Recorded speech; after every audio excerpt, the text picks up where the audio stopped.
अस्सलाम वालेकुम नाजरीन, आप देख रहे हैं बदलता पाकिस्तान। मैं हूं इश्तियाक गुंदल। जब पाकिस्तान ने हिंदुस्तान को मार्के हक के अंदर एक तारीखी शिकस्त दी तो उसके बाद शायद किसी को मालूम नहीं था कि कुछ अरसे के बाद दुनिया तीसरी आलमी जंग के दहाने पर पहुंच जाएगी और दुनिया के बाअसर ममालिक जो है वो पाकिस्तान को उम्मीद की निगाह से देखेंगे और पाकिस्तान ऐसे में अमन का लंबरदार बनकर उभरेगा और फिर ईरान और अमेरिका जैसे बदतरीन हरीफों को इस्लामाबाद टॉक्स यानी कि मुज़ाकराती मेज़ पर बिठा देगा।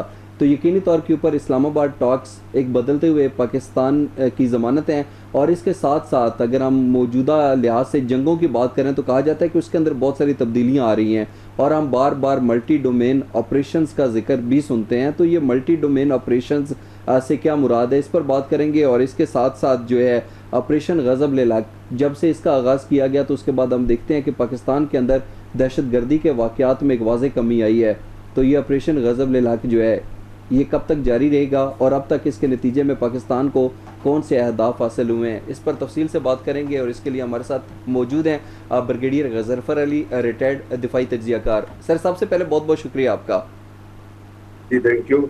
सर ये बताइएगा कि कुछ दिन पहले तक हर तरफ इस्लामाबाद टॉक्स के चर्चे थे, इसी के हवाले से बात हो रही थी, लेकिन अभी बज़ाहिर एक खामोशी नज़र आ रही है। इस खामोशी की क्या वजह है और इस्लामाबाद टॉक्स के हवाले से ताज़ा तरीन सूरत हाल क्या है, ये मामला किस सतह पर पहुँचे?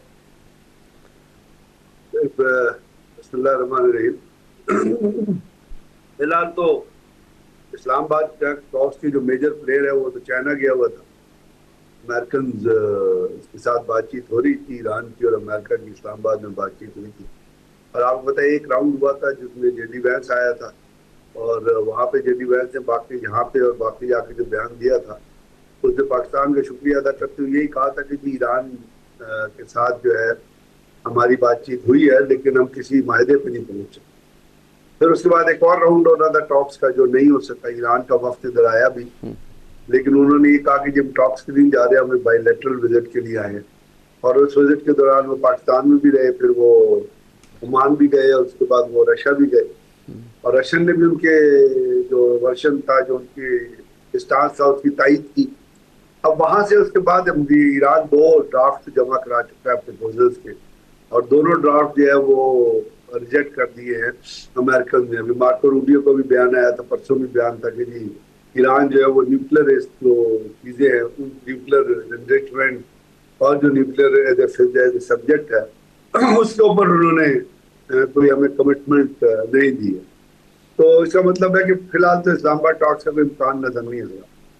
और क्योंकि अभी ट्रंप चाइना गया हुआ था और चाइना से भी एक बयान आ गया जिसमें उन्होंने कहा कि जी अपना अपना एक तो तजारती माहे के साथ साथ उन्होंने कहा जी अपना हुर्मुज को, स्टेट ऑफ हुर्मुज को खुलना चाहिए। और अगर वो कह रहे हैं कि स्टेट ऑफ हुर्मुज को खुलना चाहिए तो स्टेट ऑफ हुर्मुज पे 2 तरह से ब्लॉक है ना, एक चाइना ने ब्लॉक की, एक अमेरिकन ने ब्लॉक की है। तो इसका मतलब अमेरिकन को भी अपना ब्लॉक उठाना चाहिए। अगर ट्रम्प साहब वहाँ ये कमिट करके आए तो अमेरिकन अगर अपना ब्लॉक उठाते हैं तो ऑटोमेटिकली चाइनीज भी अपना ब्लॉक उठा लेंगे। लेकिन फिलहाल उसकी कोई कमिटमेंट नजर नहीं है। तो अब जब ट्रम्प वापस पहुंचेगा और जैसे कहा जा रहा है कि जी ट्रम्प ने एम्फसाइज किया था ट्रेड पे, तो चाइना ने उसका फायदा उठाया और कोई $1 ट्रिलियन की इन्वेस्टमेंट है जो चाइना अमेरिका के अंदर करने जा रहा है। और वो भी एक लंबी चौड़ी चीज है। दूसरी जो अमेरिका की डिमांड थी रेयर अर्थ मिनरल के हिसाब से वो तो पूरी होती नजर नहीं आ रही। सही। तो बात इसका जो इस्लामाबाद टॉक्स के हिसाब से अगर इसको लिंक करेंगे तो जब तक ट्रम्प साहब वहाँ पहुंचते नहीं है और इनकी तरफ से कोई स्टेटमेंट नहीं आती कि वेदर वो जो हमने ईरान ने दूसरा ड्राफ्ट जो दिया है उसके ऊपर उनकी क्या ऑब्जर्वेशन है और वो अब क्या चाहते हैं, तो उस वक्त तो हम नहीं ये समझते कि इस्लामाबाद टॉक्स की कोई अगली सीरीज जो है वो इस्लामाबाद के अंदर मुनक्किद हो सकती है। बिल्कुल सही। सर कुछ अर्सा पहले तक एक तासर ये पाया जाता था कि अमेरिका हिंदुस्तान के इसलिए करीब है कि वो हिंदुस्तान को चीन के मुकाबले पर अपने मफादात के लिए खड़ा करना चाहता है, लेकिन जिस तरीके से हिंदुस्तान को मार्के हक के अंदर पाकिस्तान से एक बदतरीन शिकस्त मिली तो उसके बाद अमेरिका को ये एहसास हो गया कि जो मुल्क अपना दिफा नहीं कर सका अब वो चीन के लिए हमारे मफादात का वो तहफ़्फ़ुज़ क्या करेगा और चीन के ख़िलाफ़ कैसे खड़ा होगा। तो मार्के हक के बाद हिंदुस्तान और अमेरिका के दरमियान तल्लुकात में किस हद तक तब्दीली आई है? मार्के हक के बाद तो तब्दीली आई थी, लेकिन अभी जो तब्दीली आप देख रहे हैं ना ट्रम्प के बजट के बाद, ये नई डेवलपमेंट मार्का हक की डेवलपमेंट अपनी जगह पे, वहाँ पाकिस्तान ने अपने आप को एक सिक्योरिटी प्रोवाइडर के तौर पे अपनी मिलिट्री स्ट्रेंथ को डिस्प्ले करके एस्टेब्लिश किया था। लेकिन चाइना का अगर आप जिक्र करें तो ये ट्रम्प के विजिट के बाद जो आप देख रहे हैं वो नया चाइना, एक और चाइना की आप स्टांस देख रहे हैं। और शी जिनपिंग जो चाइना के प्रेसिडेंट है, उन्होंने अपने खिताब में कहा कि दुनिया में दो बड़ी ताकतें हैं, उसमें उन्होंने अपने आप को इक्विटेबल किया विद द अमेरिकन। तो इसका मतलब यह है कि अब दुनिया में तीसरी ताकत रह गई रशियन। तो हम कह रहे हैं कि दुनिया मल्टीपोलर होने जा रही है और जो बड़ी ताकतें होती है उनके साथ जाके इमर्जिंग पावर या मिडिल पावर मिलती है। तो ये अपना इंडिया बहुत पीछे रह गया उस चीज में। इंडिया की कोई वैल्यू नहीं है इस वक्त किसी भी ताकत के महवर के हिसाब से। और अभी पता है आपको, वो इंडिया का और यूएई का भी एक फायदा हुआ है जिसमें वो अपने जेट जो है वो यूएई में प्लेस करने जा रहा है। और यूएई आपको पता है जाके इजराइल की गोद में बैठ गया, वो उनका एजेंट बन गया, वो उनकी प्रॉक्सी बन गया है यहूदियों की। और वहां पे यहूदियों की प्रॉक्सी बन के उसने वहां पे ग्रेटर इजराइल का पौधा जो है वो लगा दिया। और वो हेल्प करेगा वहाँ ग्रेटर इजराइल को बनाने में। एमबीएस जो है वो अपना इजराइल की, और वो मुसलमानों की पीठ में छुरा घोंप चुका है और घोपेगा। तो अब एक नया पावर ब्लॉक सामने आ रहा है, उसमें पाकिस्तान का आपको पता है सऊदी अरब के साथ डिफरेंस मायदा हुआ है। और बाकी जो कतर है उसने अपने आप के इस तमाम वॉर से अलहदगी का इजहार किया है। बाकी जो ताकतें उनको भी किसी को ज्वाइन करना पड़ेगा, या वो यूएई को इजराइल को ज्वाइन करेंगी या फिर वो सऊदी अरब के ब्लॉक पे आएंगी। और जॉर्डन जो है वो ऑलरेडी पाकिस्तान के साथ लिंक अप है। और जो इजिप्ट है वो दोनों मुल्कों के दरमियान, दोनों इजराइल और अमेरिका के दरमियान खड़ा हुआ है। टर्किया जो है वो पाकिस्तान के साथ उसका इत्तेहाद बहुत पुराना चल रहा है। तो इंडिया जो है वो बहुत साइड लाइन हो गया, बल्कि मैं कहूँगा कि एक तरह से जीरो हो गया। अब वो इंडिया जो है वो दहशतगर्दी के साथ खड़ा हुआ है। जैसे वो जाके इजराइल का उसने विजिट किया था नरेंद्र मोदी ने, और वहां जाके उसको अपना इजराइल ने जो है वो जूता मारा था कि जाके अफगानियों को पैसा दो और पाकिस्तान के खिलाफ लड़ाओ। उसने आके वहां पे अफगानियों को बुलाया। अब वहां पे दुनिया में जो नेक्सस बन रहा है उसमें इजराइल अमेरिका तो है ही है, लेकिन इजराइल, इंडिया और यूएई, ये तीन ममालिक हैं जो दहशतगर्दी को सपोर्ट करते हैं। यूएई बहुत ज्यादा दहशतगर्दी को सपोर्ट करता है। मुर्सी के खिलाफ जितना पैसा खर्च किया था वो यूएई ने खर्च किया था। फिर यूएई जो है वो दुनिया में जो मर्सिनरीज हैं जो लड़ रहे हैं, लिबिया में लड़े और शाम में लड़े, उनको यूएई ने पैसा दिया। तो एक दहशतगर्दी का मेवर अब यूएई भी बनता जा रहा, बन चुका है। ठीक। और उसके खिलाफ भी दुनिया को कोई एक्शन लेना पड़ेगा। कोई ईरान को उसके खिलाफ सख्त एक्शन लेना पड़ेगा, क्योंकि उनके ग्रिप में, उनके बाजू में अगर इस किस्म की दहशतगर्दी शुरू होगी तो ईरान को भी इफेक्ट करेगी और सऊदी अरब को भी इसके खिलाफ एक्शन लेना पड़ेगा। सही। तो ये जो चीजें बन रही हैं इसमें इंडिया अब अपने आप को रीस्टैब्लिश करने की कोशिश कर रहा है। इसीलिए उसने यूएई से मायदा किया है। यूएई ने आपको पता है एक वहां पे अब्राहम नाम की एक बिल्डिंग भी बना रखी है, अब्राहम सेंटर बना रखा है, जहाँ वो यहूदियत की तालीम देता है मुसलमानों को, और वहाँ उन्होंने टीचर भर्ती किए हुए। सही। अच्छा सर, जैसे अभी आप बात कर रहे थे हिंदुस्तान और मुत्तहिदा अरब अमारात के दरमियान होने वाले नए मुआहदे के हवाले से, तो आप समझते हैं कि यूएई ने पहले गलती की जब उसने अमेरिका को एयर बेसेस दी, और यही वजह है कि जब ईरान ने उन अमेरिकी एयर बेसेस को निशाना बनाया तो हमें पूरा यूएई जो है वो खाली नज़र आया, लोग तो वहाँ से मूव कर गए। और अब यूएई ने हिंदुस्तान के साथ इस तरह का दिफाई मुआहदा करके दूसरी बड़ी और संगीन गलती कर दी है। अब ये यूएई का फैसला है, मैं तो इसको एक नजर से सिर्फ देखता हूँ कि वो यहूदियों का एजेंट है, वो ज़ियोनिस्ट का एजेंट है, और ज़ियोनिज़्म दहशतगर्दी पे बिलीव करता है। और यूएई की जितनी माजी में पॉलिसीज नजर आती है, जैसे मैंने आप चर्च किया, वो मर्सिनरीज को पैसे देता है। आपको पता है कि यमन के अंदर उसने इजराइल एसटीसी को सपोर्ट करता है, ट्रांजिशन काउंसिल को, और सऊदी अरब जो लेजिटिमेट गवर्नमेंट है यमन की प्रेसिडेंशियल काउंसिल, उसको सपोर्ट करता है। तो यूएई जाके मिल गया इजराइल के साथ, और उसने वहां पे वेपन भेजे एसटीसी को। फिर अपना सऊदी अरब ने उनके ऊपर, उस शिप के ऊपर बम्बार्डमेंट भी की। तो यूएई भी उतना ही दहशतगर्द बनता जा रहा है जितना इजराइल दहशतगर्द है मुसलमानों के लिए। अब वो किसको अड्डे देता है, किसको नहीं देता है, ये तो उनकी अपना फैसला है ना। मुझे उससे कोई सरोकार नहीं कि वो गलती कर रहा है नहीं कर रहा। मुझे जो कंसर्न है वो ये है कि वो मुसलमानों की पीठ में छुरा घोंप रहा है, एमबीजी जो है। सही। और वो यहूदियत का काम कर रहा है, वो मुसलमान नहीं है, वो यहूदियों का एजेंट है इस वक्त, और गद्दार है मुसलमानों का। अच्छा, इसके ऊपर आपका रद्द-ए-अमल आ गया सर। अभी आप हिंदुस्तान की दहशतगर्दी की बात कर रहे थे। हम देखते हैं कि जब अफगानिस्तान के अंदर अशरफ गनी और हामिद करजई की हुकूमत थी तो हिंदुस्तान ने अपने 66 ट्रेनिंग कैंप्स अफगानिस्तान के अंदर रखे हुए थे जो पाकिस्तान के खिलाफ दहशतगर्दी की कार्रवाइयों में इस्तेमाल हो रहे थे। तो फिर जिस तरीके से हमने पाक अफगान सरहद के ऊपर फेंसिंग का अमल मुकम्मल किया और अभी जिस तरीके से ऑपरेशन गज़ब-ए-लाक कामयाबी से आगे बढ़ रहा है, तो इसके नतीजे में आप क्या समझते हैं कि हिंदुस्तान अब दहशतगर्दी की कार्रवाइयाँ करने के अंदर नाकाम नज़र आता है, जिस तरीके से माजी के अंदर वो बड़ी बड़ी कार्रवाइयाँ करने के अंदर कामयाब हो जाता था? कार्रवाइयाँ तो अभी भी हो रही हैं। बाजौड़ में हमला हुआ 15, अपना ये बनू में हमला हुआ 15 पुलिस वाले शहीद हो गए। इससे बड़ी कार्रवाई है ना।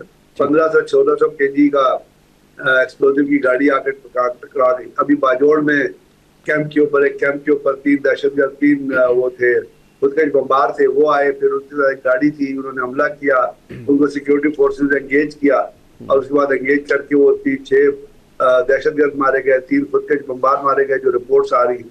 तो इससे बड़े हमले क्या हमले तो बड़े वो कर रहा है और वो वहीं से ही हो रहे हैं जो मैं आपसे अर्ज कर रहा हूँ। बिल्कुल ठीक। कि एक नेक्सस है जो इसराइल का अफगानिस्तान पर इंडिया का नेक्सस है और हमें ये नेक्सस छोड़ना पड़ेगा। बिल्कुल। इसके लिए हमें इंडिया पे भी बमबारी करनी पड़े तो हमें कोई हेसिटेट नहीं करना चाहिए, बिकॉज इंडिया टेररिज्म को स्पॉन्सर कर रहा है। और दुनिया में जो न्यू नॉर्मल सेट हुआ है उसके तहत जो अगर कोई मुल्क किसी दूसरे मुल्क के अंदर दहशतगर्दी में इन्वॉल्व हो तो उस मुल्क के जिसके अंदर वो दहशतगर्दी करे उसको इख्तियार हासिल है कि वो जाके उन ठिकानों पे भी बमबारी करे, उन सेंटर पे भी, और उन इंडिविजुअल्स को भी हिट करे, उन लीडर्स को भी हिट करे जो इसमें इन्वॉल्व है। नरेंद्र मोदी से बड़ा कोई दहशतगर्द है और सबसे दुनिया का कमीना जलील दहशतगर्द जो है, जो हिटलर और नस्लदेनी से भी नीचे गिरा हुआ इंसान है, जिसके इंसानियत की तजलील है, जो एक लीडर की तजलील है, जो एक थर्ड टोकरी का लीडर है, वो है नरेंद्र मोदी, जो दुनिया में दहशतगर्दी खित्ते में दहशतगर्दी फैला रहा है और दहशतगर्दी का मेंबर बना हुआ है। भारत सिखों को मार रहे हैं, माइनॉरिटीज को मार रहे हैं, बच्चों को मार रहे हैं। 3 साल के बच्चे को मारा कल उन्होंने, इनकी सिक्योरिटी अपना फौज ने, इनकी आर्मी ने जम्मू एंड कश्मीर में 28 एंटी टेररिस्ट लॉज लगाए हुए हैं, एंटी ह्यूमन लॉज लगाए हुए हैं कश्मीर में, जो तजलील है इंसानियत। ये शर्म नहीं आती इस बेगैरत और बेशरम नरेंद्र मोदी को। ये इंसानों के खून से खेलता है। अमित शाह इंसानों के खून से खेलता है। अजीत कुमार डेविल सबसे बड़ा इब्लीस है जो इंसानों के खून से खेलता। इस किस्म की लीडरशिप में धोखा है, वो बेगैरती है इंडिया जैसे मुल्क के लिए। शर्म आनी चाहिए वहां पे रहने वाले लोगों को। इस किस्म के लोगों को वोट देके फिर बंगाल में बीजेपी को इलेक्ट करते हैं। हालांकि बीजेपी में बहुत बड़े लेवल पे धांधली की है, क्योंकि जो पार्टी जीती अपोजिशन है उनका और बीजेपी का वोटों का फर्क बहुत कम है। हार्डली को 20-30 हजार वोटों का फर्क है। लेकिन धांधली क्योंकि इतनी हुई है बंगाल में, वहां पे लोगों को वोट देने से महरूम किया गया, इसलिए ये नरेंद्र मोदी जैसे दहशतगर्द जो है ये इलेक्शन जीत जाते हैं। और ये इंडिया की इंशाल्लाह इनकी वजह से इंडिया की तबाही और बर्बादी होगी आने वाले दिनों में, आप देखेंगे। सही सर, हम देखते हैं कि हमारी जो लॉ इन्फोर्समेंट एजेंसीज हैं वो रोज़ाना की बुनियाद पर 130 से ज़ायद इंटेलिजेंस बेस्ड ऑपरेशंस करती हैं। हमने पाक अफगान बॉर्डर पर सरहद का अमल मुकम्मल किया। ऑपरेशन गज़ब-ए-लाक के बारे में कहा जाता है कि बड़ी कामयाबी से आगे बढ़ रहा है, लेकिन इसके बावजूद दहशतगर्द इतनी बड़ी कार्रवाइयाँ करने में कामयाब कैसे हो जाते हैं? फेलियर या नाकामी कहाँ पर आपको नजर आती है? असल में बॉर्डर बड़ा पोरस है और पाकिस्तान के अंदर बहुत सारे अफगान मुहाजिरीन इल्लीगली रह रहे हैं। मैं आपको मैंने कहा है, जिस वक्त तक इन अफगान मुहाजिरीन को धक्का दे के अपने मुल्क की सरहद से दूसरी तरफ नहीं धकेलेंगे, इनको जूते नहीं मारेंगे, उस वक्त तक ये दहशतगर्दी का अमल खत्म नहीं हो सके। इन्होंने पाकिस्तान के कल्चर को तबाह बर्बाद करके रख दिया। ये जब अफगानी आए थे 40 लाख, तो पाकिस्तान के अंदर जितना भत्ता था, जितना क्लैशन कोक का कारोबार था, हीरोइन का कारोबार था, ये आइस का कारोबार था, जिसमें पिंकी जैसी औरतें पकड़ी जाती है जो अपने घर में आइस फैक्ट्री लगा के बना रही होती हैं। इनका माल मटेरियल वहीं से आता है, वहीं से ही पाकिस्तान में ये चीज शुरू हुई। सही। तो इस किस्म के जो लोग हैं वो इस वक्त तक आप उनको धक्का दे के बाहर नहीं फेंकेंगे। मुझे नहीं लगता पाकिस्तान में दहशतगर्दी का मैनेज जो है कम होगा। बिल्कुल ठीक। सर, हम बार बार मल्टी डोमेन ऑपरेशंस का जिक्र सुनते हैं। ये मल्टी डोमेन ऑपरेशंस से क्या मुराद है और क्या ये दुरुस्त है कि अभी जंगों के अंदर बड़ी फौज की बजाय जो पाकिस्तान एयरफोर्स है उसका किरदार रोज बरोज बढ़ता जा रहा है? एयरफोर्सेज और मिसाइल का किरदार हमेशा बड़ा डोमिनेट रहा है दुनिया में। सही। आप फर्स्ट सेकंड वर्ल्ड वॉर देख ले, दुनिया की और जंगें देख ले, पर्ल हार्बर आपको याद होगा, वहां जाके जापान की जो एयरफोर्स थी कहा उसको कामिकाजे पायलट कहते थे, उन्होंने जाके अपने आप को एक्सप्लोसिव ले गए थे और अपने आप को जहाज के अंदर डुबो दिया था।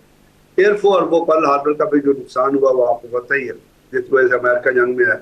तो पाकिस्तान एयरफोर्स भी जो है वो बड़ी 65 में जो MM आलम का नाम याद होगा आपको, एयरफोर्स ने उसमें भी बहुत डोमिनेंट रोल प्ले किया था, बड़ा इफेक्टिव। अभी भी एयरफोर्स जो है वो पाकिस्तान की माशाल्लाह बड़ी स्ट्रांग है। और वही मल्टी डोमेन ऑपरेशन के जब आप जिक्र करते हैं तो इसी तरह उसका मतलब यह है कि आप बुनियादी तौर पे आप लैंड की वॉरफेयर को, एयर वॉरफेयर को, सी वॉरफेयर को वो सिंक्रोनाइज कर लेते हैं आप। और जितने भी ऑटोनॉमस सिस्टम है आपके, जिसमें आपके ड्रोन आ जाते हैं, इलेक्ट्रिक अर्ली वार्निंग आता है, इलेक्ट्रॉनिक वॉरफेयर आ जाता है, लॉइटरिंग म्यूनिशंस आ जाते हैं, जब ये तमाम चीजों को आप एक यूनिफाइड बेटर डिजाइन के अंदर ले आते हैं। और आपने वो देखा कि जो मल्टी डोमेन ऑपरेशन के अंदर जब आपने ऑपरेट किया और एयरफोर्स और ग्राउंड एयरफोर्स, आपके इलेक्ट्रॉनिक्स, आपके लिंक डाटा जो चल रहा था, जैसे डाटा सिस्टम जो चल रहा था जिसके जरिए आप जहाजों को इंफॉर्मेशन पास कर रहे थे, रडार उन्होंने बंद किए हुए थे, तो उस तमाम चीजों में आपने देखा फिर उसका इफेक्ट क्या निकला कि आपके 72 एयरक्राफ्ट थे, हमारे कोई 40 एयरक्राफ्ट थे और हमने 8 ज्यादा भी मार सकते थे। 8 एयरक्राफ्ट जैसे 4 रफेल थे उनको फारिग कर दिया। PFP इससे ज्यादा उनके टारगेट के ऊपर थे, उनको बिल्कुल जैम कर दिया था। They were totally blind in the air, लेकिन हमने नहीं मारे कि जंग शुरू हो जाएगी ऊपर। तो वो मल्टी डोमेन ऑपरेशन ये है कि तमाम सर्विसेज के ऑपरेशन को आप एक यूनिफाइड बेटर डिजाइन में ले आए और उसके जरिए आप ऑपरेट करें।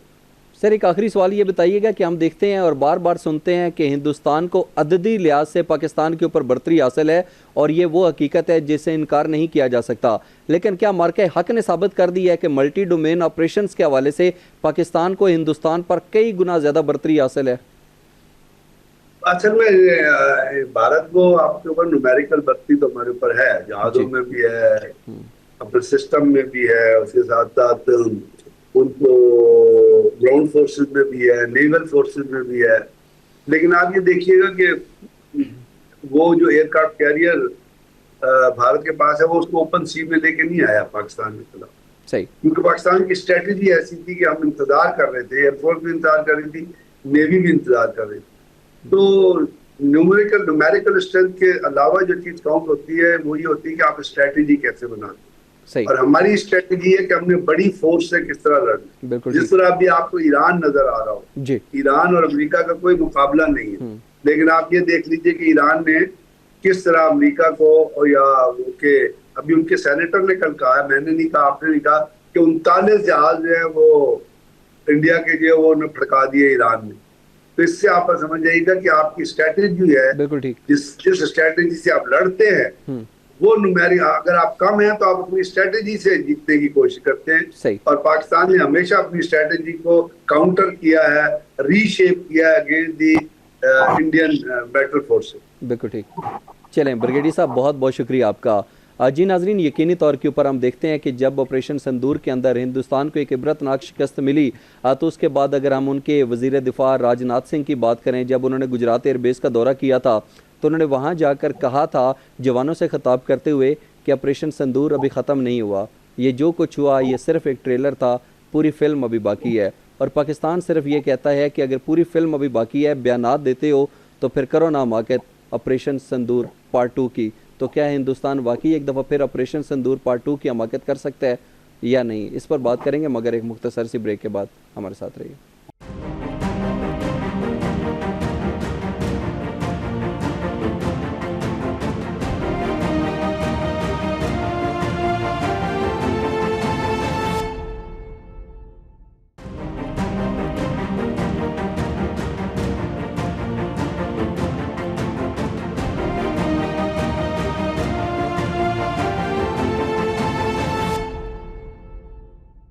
बदलता पाकिस्तान में एक दफ़ा फिर आपको खुशामदीद कहते हैं। इस वक्त हमारे साथ प्रोग्राम में शामिल हुए हैं गुलाम रसूल बलोच साहब, साबिक सफ़ीर हैं।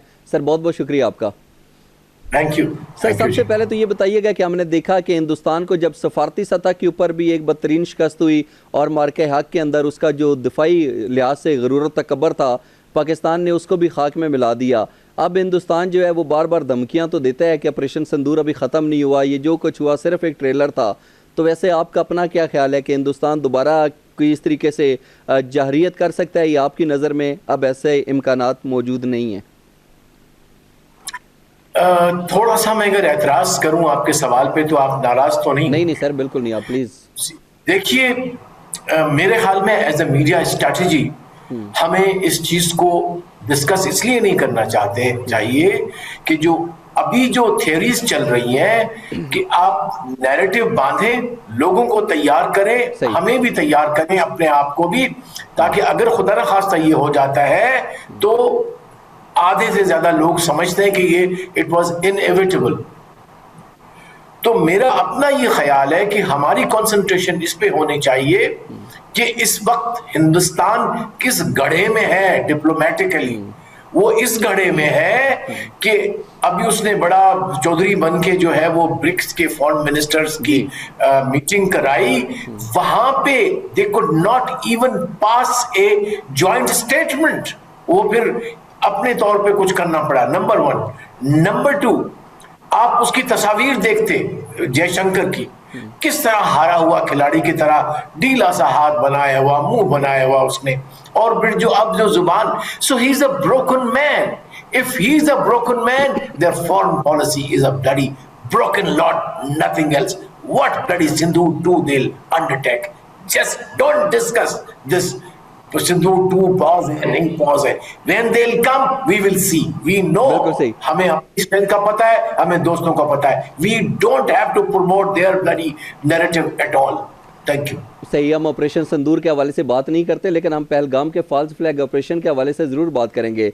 इससे पहले हम देखते हैं कि समझौता एक्सप्रेस की बात करें, मुंबई अटैक की बात करें, पुलवामा हमले की बात करें, पठानकोट हमले की बात करें, उड़ी अटैक की बात करें। हिंदुस्तान बार बार फॉल्स फ्लैग ऑपरेशन करता था, लेकिन पहलगाम का फॉल्स फ्लैग ऑपरेशन जो उसने 22 अप्रैल को किया, वो जिस तरीके से उसके गले पड़ा, माजी में इसकी मिसाल नहीं मिलती। तो पाकिस्तान ने आपकी नज़र में ऐसे कौन से इकदाम किए थे जो पहलगाम का फॉल्स फ्लैग ऑपरेशन पूरी दुनिया के अंदर बेनकाब कर दिया पाकिस्तान ने? देखिए, हमें कुछ करना ही नहीं पड़ा, ये भी बड़ा इंटरेस्टिंग है डायनामिक्स। हिंदुस्तान ने खुद ही कर लिया, कनाडा में किया, अमेरिका में किया और ऑस्ट्रेलिया में किया कि उसने एक्स्ट्रा जुडिशियल किलिंग के लिए अपने हिटमैन भेजे, सिखों को मारने के लिए, कश्मीरियों को मारने के लिए, और एक्सपोज हो गया कि now this method false flag और जो एक्स्ट्रा जुडिशियल किलिंग और टारगेट किलिंग जो है वो स्टेट पॉलिसी बन चुकी है। अब तो वो कोर्ट में केसेस भी चल रहे हैं, लिहाजा हमें कुछ नहीं करना पड़ा। अगर आप इस पे अगर इसको मजीद और भी बढ़ाना चाहें इस आर्गुमेंट को, तो हमारे प्राइम मिनिस्टर ने, हमारे डिप्टी प्राइम मिनिस्टर और फॉरेन मिनिस्टर ने और हमारी गवर्नमेंट ने बड़ा कहा कि जी आप कोई इंडिपेंडेंट इंक्वायरी ले आए, हम we are there, let's do it, joint करें, इंडिपेंडेंट वो करें।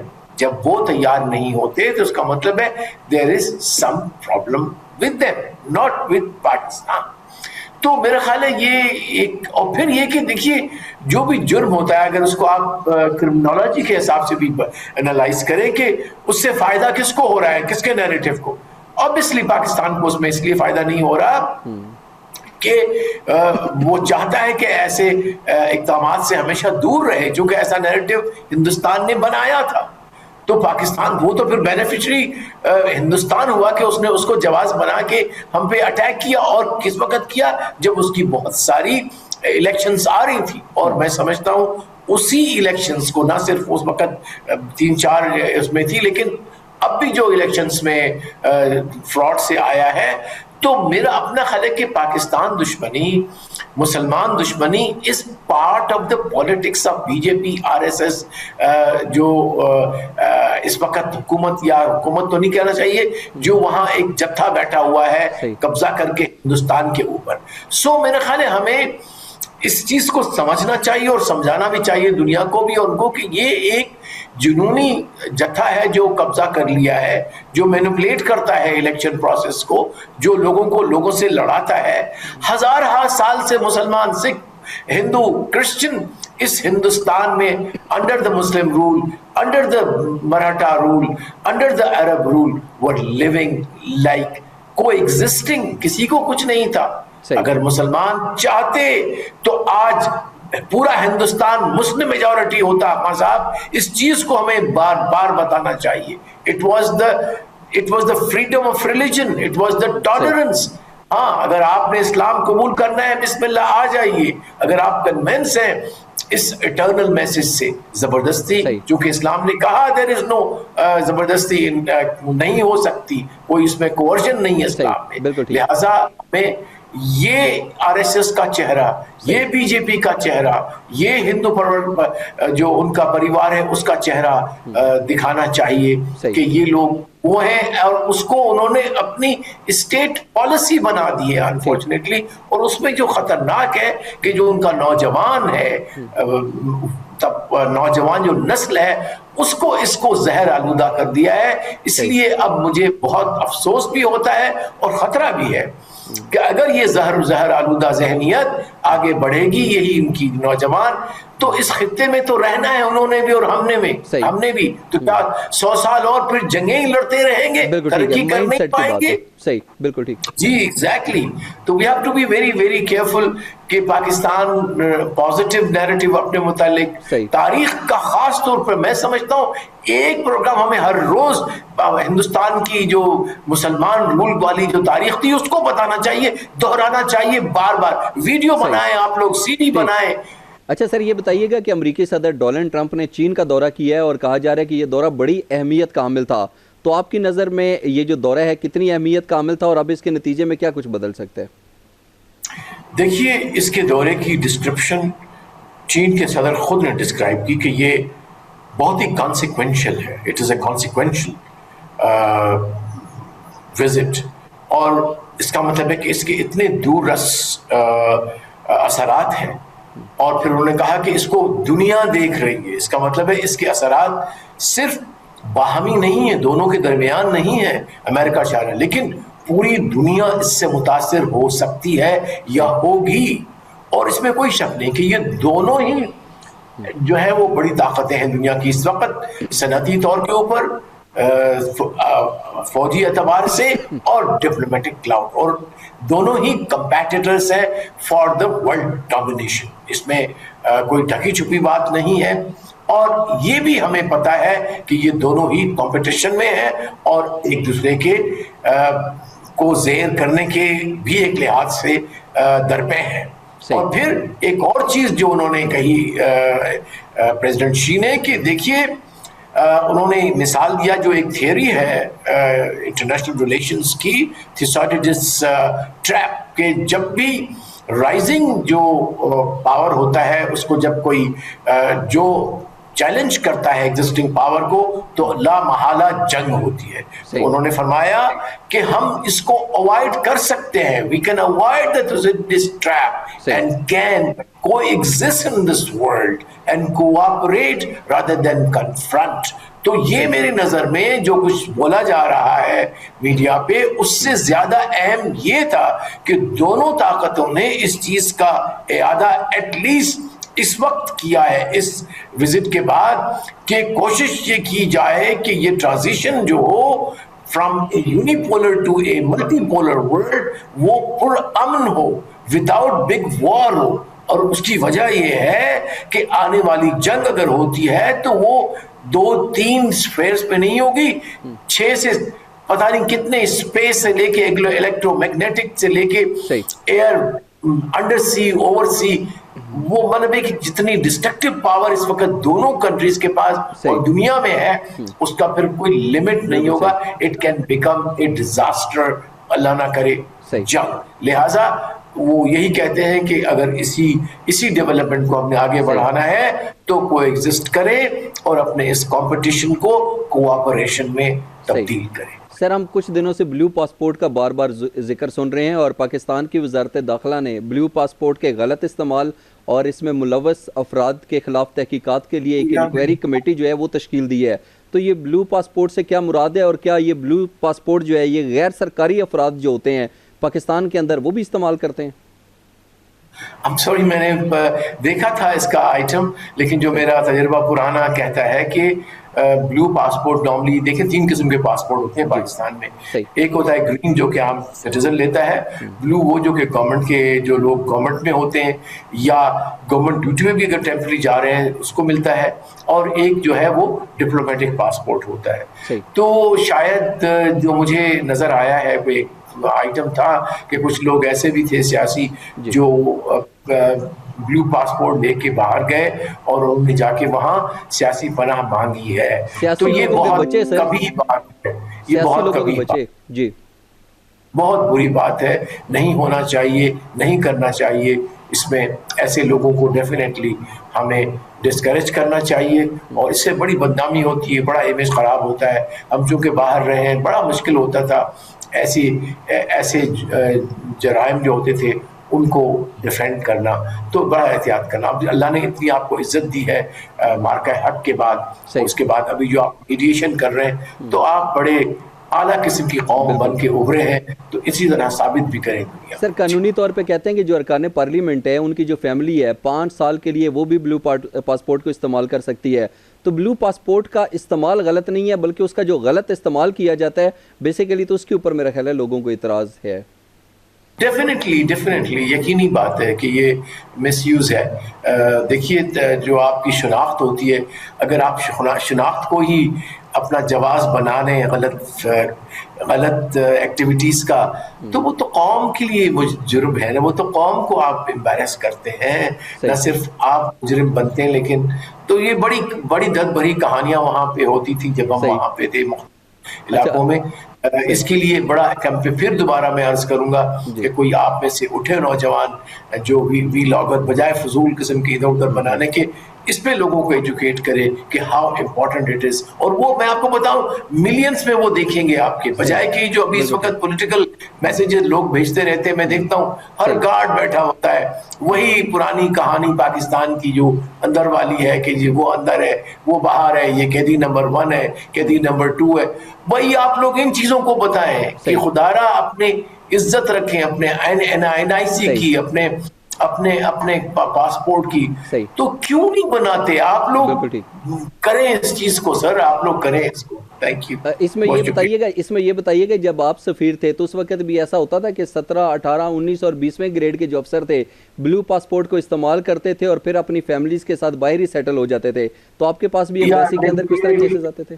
मैं इंटरनेशनल रिलेशंस पे बात करना चाहूंगा। ठीक है, I am sorry these things are not in my. बिल्कुल सही। चले अभी आपने इंटरनेशनल रिलेशंस की बात की, सर हम देखते हैं कि जैसे लोगों को बाहर भेजा जाता है तो किर्गिस्तान की बात करते हैं कि वहाँ पे नौजवानों को रोजगार के बहाने बुलाया जाता है, फिर उनके पासपोर्ट जब्त कर लिए जाते हैं, उनको सैलरीज नहीं दी जाती और फिर उनको हरासा भी किया जाता है। तो इस सिलसिले के अंदर जो वहाँ की एम्बेसीज होती हैं वो अपने लोगों को रिलीफ देने के लिए कुछ इकदाम कर सकती हैं? डेफिनेटली किर्गिस्तान में तो बड़ी मतलब है कि कुछ बच्चों के साथ जातियां भी हुई हैं जो जाते हैं एजुकेशन के लिए। जो पाकिस्तान में एक ये भी तो ट्रेंड चल पड़ा है ना कि बाहर जरूर जाना है, चाहे उत्थे जाके कुछ भी करना पे पर जावांगे ऐसी। तो देखिए मैं इसमें फिर अगेन दोबारा मैं आप लोग रिक्वेस्ट करूंगा अपने मीडिया के लोगों से, आपसे नहीं डायरेक्टली मीडिया से, खुदा के वास्ते वो मीडिया ट्रेंड खत्म करें कि जी कुछ नहीं रह गया पाकिस्तान में, चढ़ो इसनू, ये सब लुटेरे ने, ये सब चोर ने, फलाना फलाना, कुछ नहीं होने लगा।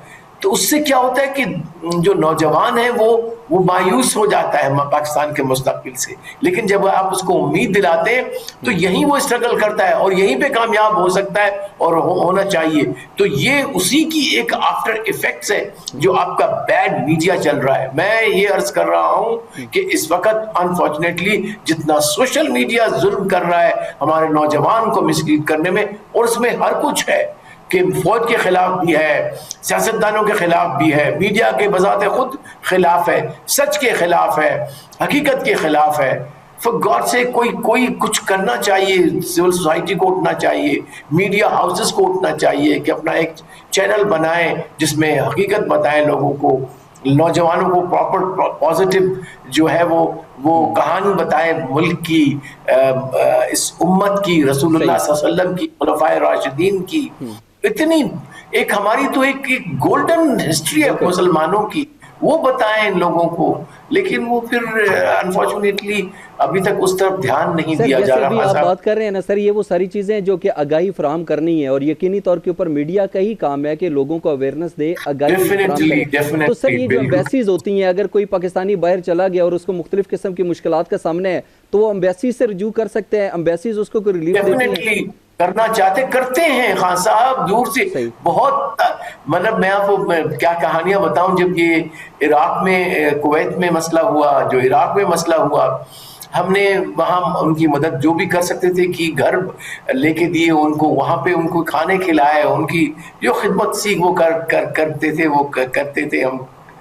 हो सकती थी कि बल्कि मुझे कुछ लोग ऐसे मिले भी बाद में कि सर आप वहाँ पे थे। मैंने कहा भाई आई होप कि हमने आपकी खिदमत की, और मुझे ये बड़ा इत्मीनान हुआ कि अल्लाह ने करम किया, और दिल से करते हैं। मैं आपको बता दूं, जो फॉरेन मिनिस्ट्री में होते हैं कुछ लोग होंगे थोड़े से मगरूर, जिस तरह यहाँ पे आपको नजर आते हैं ब्यूरोक्रेट, लेकिन मोस्टली हमारा जो डिप्लोमेट है वहाँ पाकिस्तानियों की बड़ी इज्जत करता है, बड़ी रिस्पेक्ट देता है, बड़ी हेल्प करता है। लेकिन हमारे यहाँ भी कुछ डाढ़े लोग भी हैं हमारी कम्युनिटी में जो बदतमीजी करते हैं जाके उनके साथ, या उनको बुरा भला कहते हैं, तो फिर वो भी टॉलरेट करना पड़ता है, या उस मुल्क के कवानीन तोड़ते हैं, वो भी बजाते खुद एक बहुत बड़ा अजाब है कि कितने सारे छोटे छोटे जुर्म करते हैं, बड़े भी करते हैं अनफॉर्चुनेटली। तो उससे फिर बड़ी एम्बैरेसमेंट होती है कि आपको जाना पड़ता है वहाँ उनके पास छुड़वाने के लिए, और आप वो तो जाहिर है उनके कवानीन है, वो उसके मुताबिक चलते हैं दुनिया में, तो वो फिर बड़ी बड़ी एक बहुत कशमकश रहती है। सर, अगर मैं आपसे मुख्तसरन ये पूछूं कि मौजूदा सूरत हाल के पेश नज़र आप पाकिस्तान और हिंदुस्तान की खारजा पॉलिसी का मुवाजना कैसे करेंगे, तो क्या जवाब होगा? ये तो बहुत बड़ी बहस है, इसके लिए आप एक सेपरेट रखें। अल्हम्दुलिल्लाह पाकिस्तान की फॉरेन पॉलिसी 4 उसूलों के ऊपर है, मैं आपको देख रहे होंगे नौजवान भी, और वो है नेशनल इंटरेस्ट पाकिस्तान का, कवानीन दुनिया के जो इंटरनेशनल कानून है, मोरालिटी और इंसानियत। जबकि हिंदुस्तान की उसके बिल्कुल बरअक्स है, वो हेट्रेड के ऊपर है, वो दुश्मनी के ऊपर है अनफॉर्चुनेटली, और डिसरप्शन और स्पॉइलर पॉलिसी के ऊपर कि जहां कुछ हो रहा हो उसको स्पॉइल करना है, ठीक नहीं करना। देखिए किसी की फॉरेन पॉलिसी उसके नीबरहुड की कि उसके पड़ोस में उसकी क्या हालत है। देखिए आम हालात में जब रहते हैं किसी में, आपके मुतालिक मुझे अगर पता करना है तो मैं क्या करूंगा, आपके पड़ोसियों से पूछूंगा। तो आप हिंदुस्तान के मुतालिक जाके बांग्लादेश से पूछें, हिंदुस्तान के मुतालिक जाके नेपाल से पूछें, भूटान से पूछें, नेपाल से पूछें, भूटान से पूछें, श्रीलंका से पूछें, तो उसका फिर वाज़े हो जाता है किरदार। चलें सर, बहुत बहुत शुक्रिया आपका। जी नाजरीन, यकीनी तौर के ऊपर जिस तरीके से पाकिस्तान ने मार्के हक के अंदर हिंदुस्तान को एक बहुत ज़्यादा तारीख़ी तौर के ऊपर जिस तरीके से शिकस्त दी, उसके बाद हम देखते हैं कि अगर मौजूदा सूरत हाल की बात करें तो यकीनी तौर के ऊपर ये कहा जा सकता है कि आज पाकिस्तान को हिंदुस्तान के मुकाबले में सफारती सतह के ऊपर भी बढ़तरी हासिल है और दिफाई सतह पर भी। आज का प्रोग्राम बदलता पाकिस्तान देखने का बहुत शुक्रिया। सोशल मीडिया पर आपके फीडबैक का इंतज़ार रहेगा। अपना ख्याल रखिए। अल्लाह हाफ़िज़।